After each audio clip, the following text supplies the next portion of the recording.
చంద్రబాబు నాయుడు గారు శిలాఫలకాలు వేస్తూ ఉంటాడు. శిలాఫలకాలు వేసి తర్వాత వచ్చినటువంటి ప్రభుత్వాల పనులు చేస్తే దాన్ని ఆయన ఖాతాలో వేసుకుంటాడు. మొన్న మనం చూసాం భోగాపురం కూడా. భోగాపురానికి ఎన్నికలప్పుడు శంకుస్థాపన చేశాడు చంద్రబాబు నాయుడు గారు. కానీ అక్కడ ఏం పనులు స్టార్ట్ చేయలేదు. ఎందుకంటే నిర్వాసితులకు అక్కడ ముందు పరిహారం ఇవ్వాలి. కోర్టులో కేసులు ఉన్నాయి. కానీ అవన్నీ పట్టించుకోకుండా కోర్టు కేసులు ఉన్నా శంకుస్థాపన చేసేసి ఇది కూడా భోగాపురానికి నేనే శంకుస్థాపన చేశా.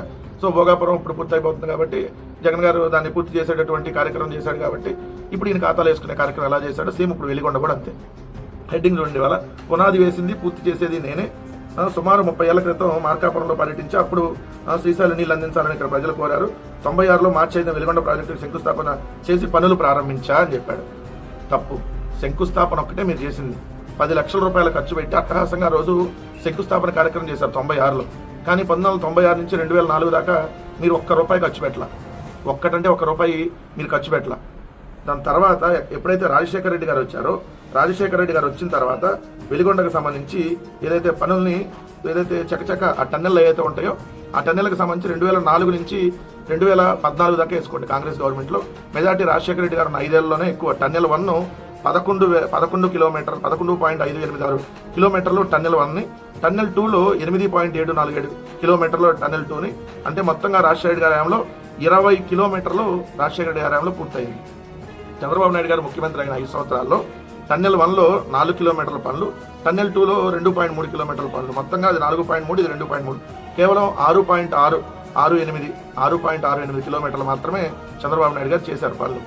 ఏదైతే దాని తర్వాత జగన్మోహన్ రెడ్డి గారు వచ్చిన తర్వాత 2019 నుంచి 24 మధ్య చూసుకుంటే టన్నెల్ 1లో 2.883 కిలోమీటర్లు, టన్నెల్ 2కి సంబంధించి 7.685 కిలోమీటర్లు, మొత్తంగా 10.565 కిలోమీటర్లు. అంటే ఏదైతే వెలిగొండ సొరంగాలకు సంబంధించి ఆసియాలోనే అతిపెద్ద జంట సొరంగాలు జగన్ గారి హయాంలో పూర్తి చేశారు. అవి వాటిని జాతికి అంకితం చేశారు. అతిపెద్ద టన్నెల్స్, ఆసియాలోనే అతిపెద్ద జంట సొరంగాలు ఏదైతే అవి జగన్మోహన్ రెడ్డి గారు పూర్తి చేశారు. రాజశేఖర రెడ్డి గారి హయాం కానీ జగన్ గారి హయాంలో కానీ కలిపి మొత్తంగా 30 కిలోమీటర్లు వెలిగొండ సొరంగాల పనులు జరిగినాయి. సో జగన్ గారి హయాంలో ఏదైతే నల్లమల సాగర ముంపునకు గురయ్యేటటువంటి 11 గ్రామాల్లోని 7,321 నిర్వాసిత కుటుంబాలకు వన్ టైం సెటిల్మెంట్ కింద 992 కోట్లు ఖర్చు చేశారు. కానీ ఇక్కడ చంద్రబాబు నాయుడు గారి ప్రచారం నుండి 500 కోట్లే ఖర్చు చేశారు. నిర్వాసితులకు ఎప్పుడు పరిహారం ఇవ్వడం అనేది చంద్రబాబు నాయుడు గారు హయాంలో ఎప్పుడు జరగదు.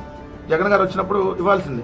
కానీ ఆయన మాత్రం ఆయన క్రెడిట్లో వేసేసుకొని ఎలా చూడండి, మళ్ళీ అసెంబ్లీకి రాకుండా గోల్ చేస్తున్నారంట.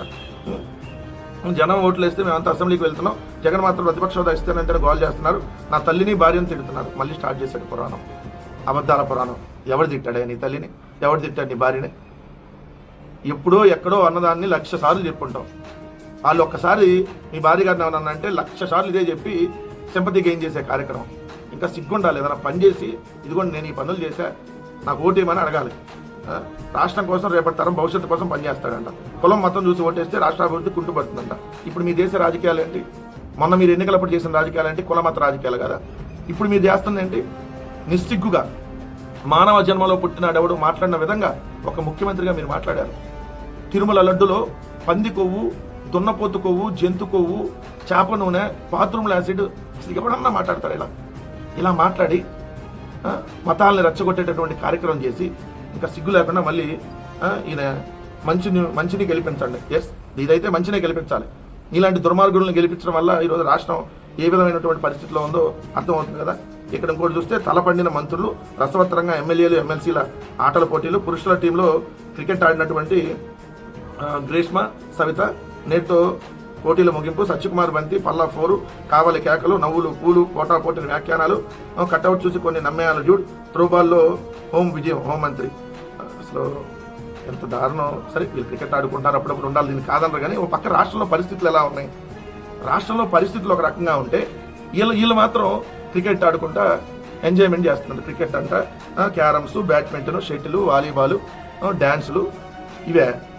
ఓ పక్కేమో అక్కడ కల్తీ పాలు 6 చనిపోయారు, ఇంకో పక్కేమో కలుషిత నీరు 4 చనిపోయినటువంటి పరిస్థితి. రాష్ట్రమంతా డయేరియా, రాష్ట్రమంతా జ్వరాలు, ఎక్కడికక్కడ కల్తీ. రాష్ట్రంలో ఈరోజు పరిస్థితులు దారుణంగా ఉంటాయి. వీళ్ళు మాత్రం ఆటలు, ఎంజాయ్మెంట్లు, డ్యాన్సులు, ఇలా ఉంటుంది. దీన్నే మంచి ప్రభుత్వం ఎవడన్నా అంటాడా?